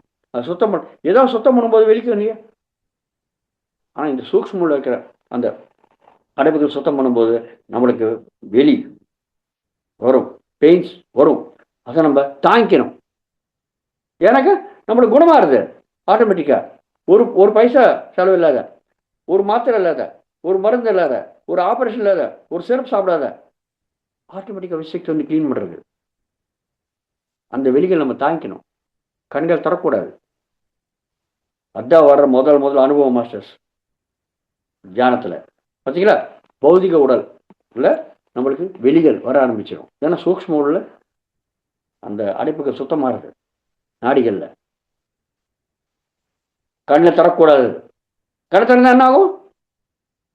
கண்ணை திறந்தா உடனே எந்த இடத்துல நம்மளுக்கு என்ன எதிர்க்க இருக்கோ கண் திறந்த பிறகு அது மாதிரி எண்ணம் வந்துடும். எண்ணம் வந்தது மனம் வேலை பண்ணுறது விசக்தி கட்டாயிடும். பார்த்தீங்களா, விசக்தி வரத்துக்கு என்ன பிரத்யேகமான நிலவைகள் தேவை? உடல் சாந்தமாக இருக்கணும், மனம் சாந்தமாக இருக்கணும், புத்தி சாந்தமாக இருக்கணும். இப்போ நீங்கள் கணக்கு இருந்தீங்க, தப்புன்னு எதிர்க்க என்ன இருக்கும், அது மேலே மனம் யோசனை பண்ண ஆரம்பிச்சிடும். மனம் யோசனை பண்ணது விசக்தி கட்டாயிடும். இந்த 3 சாந்தமாக இருந்தால் விசக்தி வரும். கண்டிஷன் அதுதான். அப்புறம் என்ன பிரயோஜனம்? அதனால தான் மாஸ்டர் நம்ம தியானம் பண்ணும்போது எதிர்முறை ஆகாரம், உணவு, பிரத்யாகாரம் நம்ம எடுத்துப்போம். நம்ம போதி உடல் கிடைக்கும் சூக்ஷ்ம உடல் மூலிமா. அந்த சமயத்தில் இது நம்ம சூக்ஷ்ம உடலில் இருக்கிற அந்த நாடிகள் சுத்தமாகும் போது போதி உடலில் இருக்கிற அந்த வியாதி குணமாக ஆரம்பிக்கும். அப்போ பெயின்ஸ் வரும். கண்களை மூடி அதை சகிக்கணும். கண்கள் திறந்தாக்க விஷயத்து கட்டாயிடும். ஸோ முதல்ல ஒரு அனுபவம் இது மாதிரி டெய்லி பண்ண நம்மளுக்கு நிதானமாக அந்த சூக்ஷ்ம உடலில் இருக்கிற எல்லா அடைப்புகளும் சுத்திகரிக்கப்பட்டு முழு ஆரோக்கியம் கிடைக்கும். பார்த்தீங்களா, முழு நாடிகளில் முழு நாடிகள் சுத்தமாயிடும். முழு நாடிகள் சுத்தமாச்சுன்னா முழுசா விசக்தி வரும். எப்போ முழுசா விசக்தி அங்கே வருதோ நாடிகள் சுத்தமாயிட்டு பௌதிக உடலில் இருக்கிற வியாதி குணமாயிட்டே இருக்கும். முழு ஆரோக்கியம். பார்த்தீங்களா, இந்த மாதிரி ஆரோக்கியம் வரும்.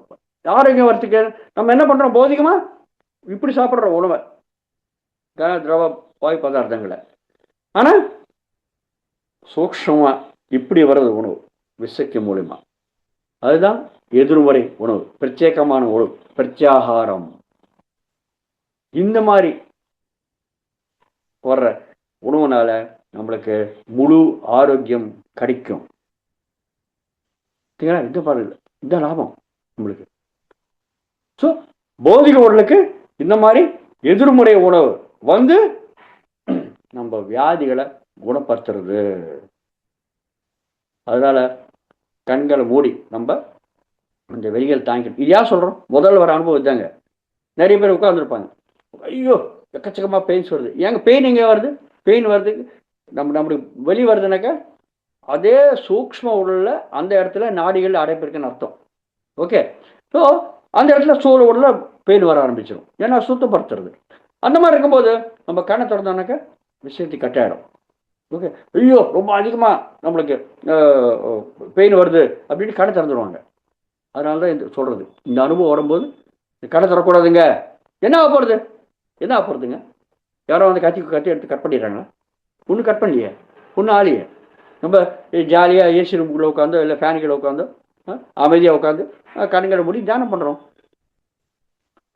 ஃப்ரீ ஆஃப் காஸ்ட், ஒரு பைசா செலவு இல்லாத, ஒரு மருந்து இல்லாத, ஒரு மாத்திரை இல்லாத, ஒரு சிகிச்சை இல்லாத, ஒரு அறுவை சிகிச்சை இல்லாத, சிறப்பு இல்லாத, எதுவுமே இல்லாத நம்மளுக்கு குணமாக இருக்குது நம்ம வியாதி. என்ன கேடு? கண்கள் மூடி உட்காந்து அனுபவிக்கிறதுக்கு.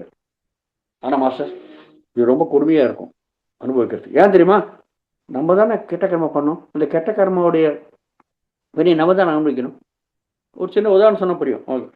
நான் வந்து லெக் சூப், லெக்கு எனக்கு வந்து சிக்கன் லெக் பீஸ் ரொம்ப பிடிக்குங்க. லெக் பீஸாக சாப்பிட்டேன். லெக்குன்ட்டு என்ன பண்ணியிருக்கோம்? நீங்கள் ஹிம்சை பண்ணியிருக்கீங்க. ஹிம்சை பண்ணீங்கன்னாக்கா அந்த ஹிம்சையுடைய பலன் நீங்கள் அனுபவிச்சு ஆனோம் இல்லையா? சித்தத்தில் பதிவாகி ஏதோ ஒரு பிறவில நம்மளுக்கு சூக்ஷ்ம உடலேருந்து சோழ உடலுக்கு அது மாற்றப்படும். அந்த சமயத்தில் இப்போ பார்த்தீங்கன்னா லெக் பெயின் நம்மளுக்கு, முட்டி வலி, நடக்க முடியல. ஏன் இந்த இந்த இந்த இந்த பிரிவில் நான் பிராமணன், நான் எந்தமே சாப்பிட மாட்டேன், பக்கா வெஜிடேரியன். ஆனால் கூட லெக் பீஸ் ப்ராப்ளம் வருது. என்ன காரணம்? ஏன் ப்ராப்ளம்? முட்டி வலி வருது. ஏன் வருது? லெக் பீஸ் சாப்பிட்டீங்களா? அப்போ அது சாப்பிடும்போது எல்லாம் ஜாலியாக சாப்பிட்டீங்களே. ஆனால் நீங்கள் பண்ணதெல்லாம் ஹிம்சை. உலகத்தை பொறுத்தவரை நீங்கள் ஹிம்சை பண்ணீங்கன்னாக்கா அதுக்கு அது பாவம். அது எப்படி அனுப்புவீங்க? சூக்ஷ்ம உள்ள அடைப்பாக மாற்றிடுச்சு. இப்போ நம்ம லெக்கில் நம்ம காலில் அது அடைப்ப மாதிரி. ஸோ தியானத்தை இங்கே உட்காந்துருக்கும் போது நம்ம எந்த இடத்துல நம்மளுக்கு அடைப்பு இருக்கோ, முக்கியமாக இந்த லெக் பீஸ் சாப்பிட்றதுனால இந்த முழுங்காலில் நம்மளுக்கு பாதங்கள்லையோ முழுங்காலையோ நம்மளுக்கு ரொம்ப அதிகமாக பெயின்ஸ் வர ஆரம்பிச்சுனாக்கா அது தாங்கிக்கணும். குணமாக இருக்குது. இல்லை முழுங்கால் இப்போ நீ ரீப்ளேஸ்மெண்ட்டு அது மாதிரி போயிட்டே இருக்க வேண்டியதாக இருக்கும். உங்கள் இஷ்டம். நீங்கள் அந்த மாதிரி பண்ணீங்கன்னா என்ன ஆகும் தெரியுமா? அது மாதிரி பண்ணீங்கன்னாக்கா நீங்கள் உங்களுடைய பலனை முழுசாக அனுபவிக்காத நீங்கள் அதை ஒத்தி போடுறீங்க. ஒத்தி போட்டு எங்கே போகும்? அடுத்த பிறகு போயிடும். பி கேர்ஃபுல், உங்கள் விருப்பம். Okay master. ஸோ இந்த மாதிரி நம்ம கண்களை மூடி அதை தாங்கிக்கணும். இதுதான் ரொம்ப, அதனால தான் ரொம்ப விளக்கமாக இதை சொல்கிறது. எப்போ நீங்கள் கண் மூடி தாங்கிங்களோ பௌதிக உள்ள இருக்கிற வியாதிகள் குணமாயிடும். எப்படி குணமாகுது? பிரத்யாகாரம், பிரத்யேகமான எதிர்முறை உணவு. நேர்முக வாய் வழி வரலையே, வாய் வழியை சாப்பிட்றது ஆரோக்கியம் வருது, இது வழியாக கூட நம்மளுக்கு ஆரோக்கியம் வருது. ஸோ அந்த மாதிரி நம்மளோட வியாதிகள் முழுசாக குணமாகும்.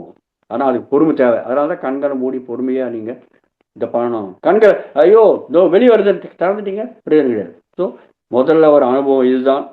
நிறைய பேருக்கு கழுத்து, நீங்கள் தியானத்தில் உட்காந்தீங்கன்னா கழுத்து பயங்கர பெயின் ஆகும். கழுத்து ஃபுல்லாக பெயின் ஆகும், முதுகெலும்பு ஃபுல்லாக வெளிக்கும். ஏன்? என்ன கஷ்டம்? என்ன காரணம்னாக்கா நான் சொன்னேன் 72 நாடிகள் இந்த முதுகெலும்பு ஒட்டி போகும்ன்ட்டு. பார்த்தீங்களா? அந்த மாதிரி முதுகெலும்பு இப்படி போகும்போது அந்தந்த இடத்துல இருக்கிற அடைப்புகள் க்ளீன் ஆகும்போது, விசசக்தி ஃபோர்ஸாக வரும்போது முதுகு வலி ரொம்ப அதிகமான சக்தி ஓட்டம் ஓடும், ஆற்றல் ஓட்டம் ஓடும். அப்போ அங்கே பெயின்ஸ் வரும். அதை நீங்கள் தாங்கிக்கணும். அதனால தான் சுகமான ஆசிரியர் உட்காருங்கன்னு சொல்கிறது. வெறுமனே கிடையாதுங்க. சுகமான ஆசிரியர் உட்காருங்க, எந்த பெயின்ஸ் வந்தாலும் நீங்கள் அப்படியே ஜாதி தாங்கிக்கலாம். எனக்கு குணமாக இருக்குது. ஸோ இந்த மாதிரி கர்மாவுடைய சேஷம் இல்லாத நம்ம அனுபவிச்சிடுறோம் கெட்ட கர்மாவை. நல்ல கர்மா எப்படி அனுப்பிக்கும்? நல்ல கர்மா புண்ணியம், புண்ணியமான சலுகை ரூபத்தில் வாழ்க்கை. கெட்ட கர்மா எப்படி அனுப்போம்? பாவம், அது வியாதியோட வாழ்க்கை. அவ்வளோதாங்க கர்ம சித்தாந்தம். ஸோ இந்த மாதிரி நம்ம எதிர்முறை ஆற்றல்னால எதிர்மறை ஆகாரத்தை நம்ம எடுத்துக்கிட்டு நம்ம ஆரோக்கியத்தை குணப்படுத்திக்கிறோம். முதல் லாபம். கண்ணை தரக்கூடாது. கண்ணை திறந்தீங்கன்னாக்க சக்தி கட்டாயிடும். இது உடலுக்கு வர்ற ஆகாரம். அப்புறம் மனதுக்கு எப்படி வரும்? ஏற்கனவே நம்ம தெரிஞ்சுக்கணும். மனதுக்கு நமக்கு சூக்ஷ்ம ஞானேந்திரியம் மூலியமா மனதுக்கு வருது. நம்ம விழிப்புணர்வோடு இருக்கும்போது எப்படி கண் மூலியமா பார்வை ஞானம், காது மூலியமா கேட்குற ஞானம், இந்த மாதிரி ஒவ்வொரு இந்திரியத்திலேருந்து நம்மளுக்கு வருது. இப்போ நம்ம உள் வாங்கிட்டு உட்காந்துருக்கோம். எல்லாத்தையுமே வெளிப்புறமா போல உள் வாங்கி பயணம் செய்கிறோம். அப்போ அதே மாதிரி உள் வாங்கி பயணம் செய்யும்போது மனது கூட நம்மளுக்கு சமாச்சாரம் உணவு கிடைக்கும். எப்படி? கண் மூலியமா நம்மளுக்கு பார்வைகள் தெரியுங்க. பார்த்தீங்களா மாஸ்டர்ஸ்? கண் மூலியமா என்ன பார்ப்போம்? வெளியில திருஷ்யங்கள் பார்ப்போம். அதே மாதிரி நம்மளுக்கு உள்கண் மூலியமா நம்மளுக்கு பார்வைகள் தெரிய ஆரம்பிச்சிடும். எங்கேயுமே போக மாட்டோம், இங்கே உட்காந்துருப்போம். நிறைய கலர்ஸ் தெரியும், நிறைய வர்ணங்கள். ரெட்டு, விப்ஜிஆர் கலர்ஸ் இருக்கு இல்லையா, அந்த வானவில் colours, violet, indigo, green, orange, yellow, blue, red, இது தெரியும் நம்மளுக்கு. இந்த வர்ண கலங்கள் தெரியும். அந்த வர்ணங்களை நம்ம பார்ப்போம் கண்களை மூடிக்கிட்டு. எப்படி கண்களை மூடி உட்காந்து எப்படி தெரியுதுங்க அந்த வர்ணங்கள் மாஸ்டர்ஸ்? இதுதான் நம்ம சொல்றது மூன்றாம் கண்ணு. மூன்றாம் கண்ணு வழியா நம்ம பார்ப்போம். இந்த கண்ணை மூடி இருக்கோமே, சர்ம சக்ஷுகள், சர்ம கண்கள் நம்ம மூடி உட்காந்துருக்கோம். ஏன் மூடி உட்காந்துருக்கோம்? என்ன கண் திறந்தாக்க என்ன எதிர்க்க இருக்கோ அது மேலே நம்மளுக்கு எண்ணம் வந்துடும், மன வேலை பண்ணும். அதுக்காக இதை மூடி உட்காந்துருக்கோம். இதை மூடி உட்கார்ந்தா கூட நம்மளுக்கு திருஷ்யங்கள் தெரியுது. எப்படி தெரியுது? மூன்றாம் கண் வழியா தெரியுது. இதுதான் அது எங்க இருக்கு? நம்முடைய நெற்றிக்கண் கரெக்டா இந்த ரெண்டு பருவத்து நடுவில் இருக்கு. சூக்ஷ்மமா இருக்கு. எங்க இருக்கு? சூக்ஷ்ம உடல்ல இருக்கு. சூக்ஷ்ம உடல் எப்படி இருக்கும்? நாடி மண்டலத்தோட இருக்கும். அந்த 72 நாடிகள் சொன்னீங்க, அந்த நாடிகள் முதுகெலும் போட்டி போறது, பிரம்மரந்தத்தை ஆரம்பிச்சு முதுகெலும் போட்டி எல்லாம் போறது அப்படின்னு சொன்னோம் இல்லையா? முதுகெலும் போட்டி போகும்போது என்ன ஆகும்? நிறைய இடத்துல கிராஸ் ஆகி இடது பக்கமா இருக்கிறது, வலது பக்கமா மாறி மாறி மாறி மாறி போறது. மாறி மாறி போகும்போது என்ன ஆகும்? ஒண்ணு கிராஸ் ஆகும் நிறைய நாடிகள். அந்த கிராஸ் ஆகும்போது அது பேர் சந்திப்பு, நாடிகள் சந்திப்பு. அந்த நாடிகள் சந்திப்பு திருப்பி நம்ம முதுகெலும் போட்டி தான் நிறைய இருக்கு. அதுதான் நம்ம சக்கரங்கள் சொல்லுவோம். நம்மளுக்கு 7 சக்கரங்கள் இருக்கு. மூலாதாரம் நம்ம உட்கார்ற குதஸ்தானம் இல்லையா, சுவாதிஷ்டானம், அதுக்கான கொஞ்சம் மேலே நம்முடைய மர்மஸ்தானங்கள், சுவாதிஷ்டானம். ஓகே, நம்ம 1-2 போகிற அந்த உறுப்புகள் இருக்கிற இடம் ஒரு சுவாதிஷ்டானம். அதுவும் நம்மளுடைய சந்தானத்தை உருவாக்குற இடம், அதுதான் சுவாதிஷ்டானம். ஓகே, அங்கே இருக்க நாடிகள் நிறைய கிராஸ் ஆச்சுன்னா அது சுவாதிஷ்டான சக்கரம் அப்படின்னு சொல்லுவோம். சக்கரம்னு என்னங்க? நிறைய ஸ்போர்ட்ஸ் இருக்கிற இடம், அதுதான் சக்கரம் இல்லையா? ஸோ நாடிகள் நிறைய கிராஸ் ஆச்சுன்னா அது சக்கரம் மாட்டோம், அந்த சந்திப்பை சக்கரம்னு சொல்கிறோம். நம்ம இது கணக்கு தெரியாது. எங்கே இருக்கு? சூக்ஷ்ம உடலில் இருக்கு. எங்கே? மனோமய கோஷத்தில். அங்கே தானே ஆற்றல் வருது கம்ப்ளீட்டாக, அதான் எடுத்துக்கிறது இல்லையா? ஸோ நம்முடைய 7 சக்கரங்களில் மூலாதாரம் உட்கார இடத்துல, சுவாதிஷ்டானம் நம்ம மர்மஸ்தானத்தில், மணிப்பூரகம் நம்ம வயிற்றுல ஜீரணமாறு சொன்னோம் இல்லையா, அதெல்லாம் ஜீரணமாறதுக்கு காரணம் அந்த சக்கரங்கள்லேருந்து வர்ற அந்த ஆற்றல் தான். சூக்ஷ்ம ஒரு ஆற்றல் தான், மூலமான ஆற்றல் சொல்லியிருக்கோம் நம்ம. மணிப்பூரகம் அதெல்லாம் ஜீரணமாறதெல்லாம் நடக்கும். இப்போ எங்கேயாவது இந்த சக்கரத்தில் ஏதாவது ப்ராப்ளம் இருக்கிற வச்சவங்களா, சரியாக ஆற்றல் வந்து சேரல, இல்லை எங்கேயாவது அடைப்பு இருக்கனாக்கா அந்த இடத்துல அடைப்பு இருக்கனாக்கா அங்கே ஆற்றல் வந்து சேராது. அப்போ என்ன ஆகும்? அந்த சக்கர சம்பந்தப்பட்ட வியாதி வரும். கேஸ் ட்ரபிள் வருது, அஜீரண வியாதி வருது, சரியா ஜீரணமால அதிக என்ன ப்ராப்ளம்? வாந்தி வருது, பேதி வருது, என்ன ப்ராப்ளம்? மணிப்பூர் சக்கரத்தில் ப்ராப்ளம். சந்தானம் சரியா உற்பத்தி ஆகலை, குழந்தை பிறக்கலை, எங்கே ப்ராப்ளம்? சுவாதிஷ்டான சக்கரத்தில் ப்ராப்ளம். பார்த்தீங்களா? ஸோ இந்த மாதிரி சூக்ஷ்மமாக இருக்க நடக்குதுங்க எல்லாமே. ஸோ இது மாதிரி மூலாதார சக்கரம், சுவாதிஷ்டானம், மணிப்பூரகம், தொப்பல், அதே மாதிரி அநாகத சக்கரம்னாக்கா நம்ம மார்பு, நம்ம நுரையீரலுக்கு இடம் அநாகத சக்கரம், நெஞ்சி, மார்பு, அந்த இடம் அநாகத சக்கரம். அப்புறம் விசுத்த சக்கரம், அதாவது கழுத்தில் நம்ம பேசுகிற வாய் பேசுகிறோம் இல்லையா, அது விசுத்த சக்கரம். அதே மாதிரி ஆக்ஞா சக்கரம் கரெக்டாக இந்த பருவ மத்தியத்தில் 6வது சக்கரம். அது மேலே சாஸ்திரா சக்கரம் உச்சந்தலையில் மேலே பார்த்தீங்களா. இந்த மாதிரி 7 சக்கரங்கள் இருக்கு. சக்கரங்கள் என்னென்ன? நாடிகளுடைய சந்திப்பு. தானிகள் என்னென்ன? சூக்ஷ்மமாக கண்ணுக்கு தெரியாத சூக்ஷ்ம பொருள் இருக்கிற அமைப்பு. பார்த்தீங்களா மாஸ்டர்? ஸோ இப்போ இந்த ஆக்ஞா சக்கரம் சொன்னேன் இல்லையா, இந்த ஆக்ஞா சக்கரம் 6வது சக்கரம். இந்த 6வது சக்கரத்தில் அங்கே இருக்கிறது தான் நெற்றிக்கண். அந்த கண் திறக்கப்பட்டு அதுலேருந்து நம்ம திருஷ்யங்களை பார்க்க ஆரம்பிச்சிருவோம் சூக்ஷமா. பார்த்தீங்களா? ஸோ திருஷ்யங்கள் தெரியும், கலர் தெரியும், நிறைய கலர் தெரியும். கண்ண மூடி இந்த கண்ண மூடி உட்காந்துருக்கோம், ஆனால் ரெட் கலர் எல்லோ கலர் தெரியும். எப்படி தெரியும்? நெற்றிக்கண் திறக்கப்படும். அதுதான் நம்ம தியானத்தில் உட்கார்ந்தானக்க இந்த நெற்றிக்கண் எப்படி திறக்கும், முதல்ல கண்ணு திறக்கும் போது கொஞ்சம் அப்படி கொஞ்சம் இந்த இந்த நெற்றிக்கண் சிவனுக்கு தான் நெற்றிக்கண் இருக்குன்னு நம்ம பார்த்துருப்போம் இல்லையா. இந்த கண் இப்படி இருக்கும், பூமிக்கு சமமான நிலைமை இருக்கும். நெற்றிக்கண் பூமிக்கு லம்பமா இருக்கும். பார்த்தீங்களா? ஸோ அந்த நெற்றிக்கண் சிவனுக்கு தான் இருக்குன்னு நினைக்காதுங்க, நம்ம எல்லாருக்குமே இருக்கு. சிவன் அதனால தான் பாருங்க, சிவபெருமை தியான நிலைமையில் உட்காந்துருப்பார். என்ன? நெற்றிக்கண் திறக்கப்படுறது. எவ்வளவோ தியானம் அவருக்கு தெரியுது. பார்த்தீங்களா? ஸோ நம்ம கூட தியானத்தில் உட்காந்தாங்க, மனதுக்கு வர்ற சமாச்சாரத்தை பற்றி சொல்கிறேன் நான். ஓகே. ஸோ நெற்றிக்கண் திறக்கப்பட்டு அந்த நெற்றிக்கண் வழியா நம்மளுக்கு முதல்ல நெற்றிக்கண் கொஞ்சம் அப்படியே லைட்டாக திறக்கப்படும். இந்த இமைகள் இல்லையா, அந்த இமைகள் லைட்டாக திறக்கப்படும் கொஞ்சம். அப்போ நம்மளுக்கு கொஞ்சமாக சில சில சில காட்சிகள் அப்படியே பூசுற மாதிரி தெரியும். போக போக தியானம் பண்ண நம்ம என்ன ஆகும், ஆற்றல் அதிகமாகும். அப்போ நெற்றிக்கண் முழுசாக திறக்கப்படும். முழுசாக நம்ம பார்க்க முடியும் திருஷ்யங்களை. பிரத்யாகாரம் பாருங்க, இந்த கண்ணில் பார்க்கல, உள்கண்ணில் பார்க்குறோம். பிரத்யாகாரம் எதிர்முறையா நம்மளுக்கு மனதுக்கு சமாச்சாரம் எப்படி வருது? ஜானேந்திரியம்ல ஒரு சொல்லிய உள் ஜானேந்திரியம், உள்கண், உள்பார்வை, திவ்ய திருஷ்டி பேர் வச்சிருக்கோம் நம்ம. இது வர ஆரம்பிக்குங்க. இதுதான் பிரத்யாகார நிலைமை. பார்த்தீங்களா? நிறைய திருஷ்யங்கள் வரும். எப்படி திருஷ்யங்கள் தெரியுது மாஸ்டர்? எல்லாமே ஆற்றல் தாங்க. நம்ம தெரிஞ்சுக்க வேண்டிய விஷயம் என்னங்க, எல்லாமே ஆற்றல் தான். ஒவ்வொரு ஆற்றலும் ஒவ்வொரு அலை வேகத்தில் இருக்கும். ஆற்றல் எப்படி பயணமாகும்? அலைகள் ரூபத்தில் பயணமாகும். அலைகள் எப்படி அலைகள் நம்ம அலைகள் எப்படி நம்ம அளப்பீங்க? கடல் நிறைய அலைகள் வருது, எப்படி அழைப்பீங்க நீங்க? அந்த அலைகளை நம்ம அலைகளுடைய உயரம் இல்லை அலைகளுடைய எண்ணிக்கை, அப்புறம் அலைகளுடைய வேகம், இப்படிதான் அழைப்பீங்க நீங்க. அலைகளுடைய எண்ணிக்கையை நம்ம ஃப்ரீக்குவன்சி அலை வேகம் சொல்லுவோம். அலைகளுடைய உயரத்தை நம்ம ஆம்பிடியூட், அதாவது ஆங்கிலத்தை சொன்னாக்க ஆம்பிடியூட். வோல்டேஜ் வார்த்தை கேள்விப்பட்டிருப்பீங்க. வோல்டேஜ் எவ்வளோ வோல்டேஜ்? 220 வோல்ட்ஸ் நம்முடைய 250 வோல்ட்ஸ் 240 வோல்ட்ஸ் நம்முடைய மின்சார சக்தி. அது என்னது? அதை எதை குறிக்கிறது? மின்சார சக்தி கூட அலைகள் ரூபத்தில் வருது. அதாவது அந்த வோல்டேஜ்ன்றது அது அலையுடைய உயரத்தை குறிக்கிறது. எத்தனை அலைகள் நம்மளுக்கு, எத்தனை அலைகள் வேகத்தில் வருது இந்த மின்சார சக்தி? ஒரு செகண்டுக்கு 50 சைக்கிள்ஸ். சைக்கிள்னா ஒரு சக்கரம் இல்லையா, 50 சைக்கிள் வேகத்தில் வர்றது. அது ஃப்ரீக்குவன்சி, அதாவது அலை வேகம். ஒரு செகண்டில் 50 சைக்கிள்ஸ் வருது, அது அலை வேகம். எவ்வளோ வேகத்தோடு வருது? அதுதான் நம்ம கரண்ட். பார்த்தீங்களா?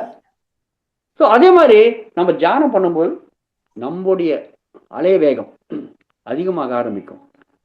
ஆற்றல் அதிகமாக ஆரம்பிக்க ஒவ்வொரு கலர் எல்லாம் இந்த நம்ம பார்க்குற அத்திரியுமே எல்லாம் ஆற்றலுடைய ரூபங்கள் தான், அத்தவறு ஒன்று கிடையாது. ஸோ ரெட் கலர் நீங்கள் பார்த்தீங்கன்னாக்கா அதுக்கு ஒரு ஆற்றல் இருக்கு. அந்த ஆற்றலுடைய வேகத்துக்கு நம்ம எட்டினோம்னாக்கா அந்த ரெட் கலர் தெரிய ஆரம்பிக்கும். கிரீன் கலர், பச்சை கலர், அதே மாதிரி வயலட் கலர். நம்ம தியானம் பண்ண என்ன ஆகும்? நம்ம ஆற்றல் எடுத்துக்கணும் சொல்றோம் இல்லையா, அந்த ஆற்றல் எப்படி இருக்கும்? சூக்ஷ்மா எடுத்துக்கும். நம்ம அலை வேகம் அதிகமாக ஆரம்பிக்கும். சூக்ஷ்ம நாடி மண்டலங்கள் எல்லாம் சுத்திகரிக்கப்படும் போது அது அலை வேகம் அதிக ஆரம்பிச்சிடும். பறந்துடும் சொல்ல நினைக்காதீங்க, ஒன்றும் பயப்பட வேணாம். ஓகே, அது அலை வேகம் அதிகமாகும். அலை வேகம் அதிகமாக எந்த அலை வேகத்துக்கு நீங்க ஏற்றீங்களோ அந்த வர்ணம் தெரிய ஆரம்பிக்குங்க.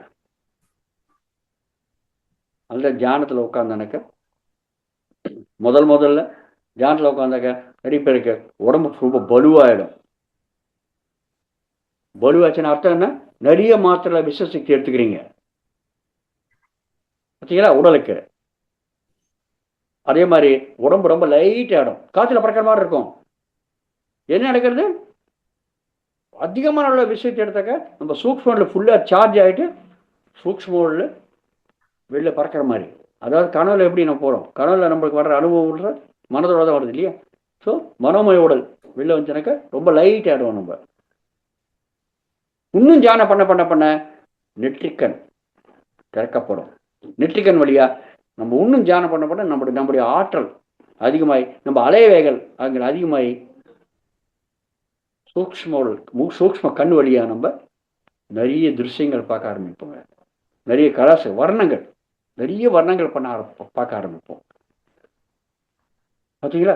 ஸோ ரெண்டு கலர் தெரியுதுனாக்கா அந்த அலைவேகத்துக்கு நீங்கள் எட்டிருக்கீங்க சூக்ஷ்மமா, அப்போதான் அந்த ரெட்டை பார்க்க முடியும். எல்லோ அந்த அலைவேகத்தை நீங்கள் போயிருக்கீங்க, அப்போதான் அந்த எல்லோ கலர் தெரியும் மாஸ்டர். இதெல்லாம் இன்னும் மாம்ச கண்ணோட கிடையாது, நெற்றி கண்ணோட பார்ப்பீங்க.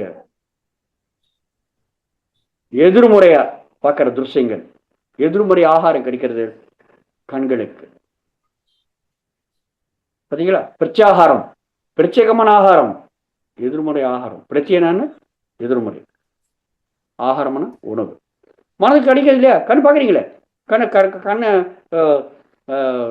கண் இந்த கண்களை மூணு கூட நம்மளுக்கு திருஷ்யம் தெரியுது. அப்போ அர்த்தம் என்ன? மனதுக்கு ஆகாரம் வருதா இல்லையா? மனதுக்கு உள் மனதில் இருக்கிற அந்த ஞானேந்திர கண் வழியா ஆகாரம் வருது பார்த்தீங்களா மாஸ்டர்? ஸோ இந்த மாதிரி பிரச்சார நிலைமை இதை நம்ம போய் சேருவோம், இந்த மார்க்கெட்டில் பயன் சேரும். இன்னும் சில விஷயங்கள் நம்ம அடுத்த செக்ஷனில் இதை தெரிஞ்சுக்கலாம். இன்னையோட இதை நான் இதை நிறுத்துறேன். மற்ற விஷயங்கள் நம்ம இன்னொரு செக்ஷனில் தெரிஞ்சுக்கலாம். Okay sir, I stop here. நன்றி சார்.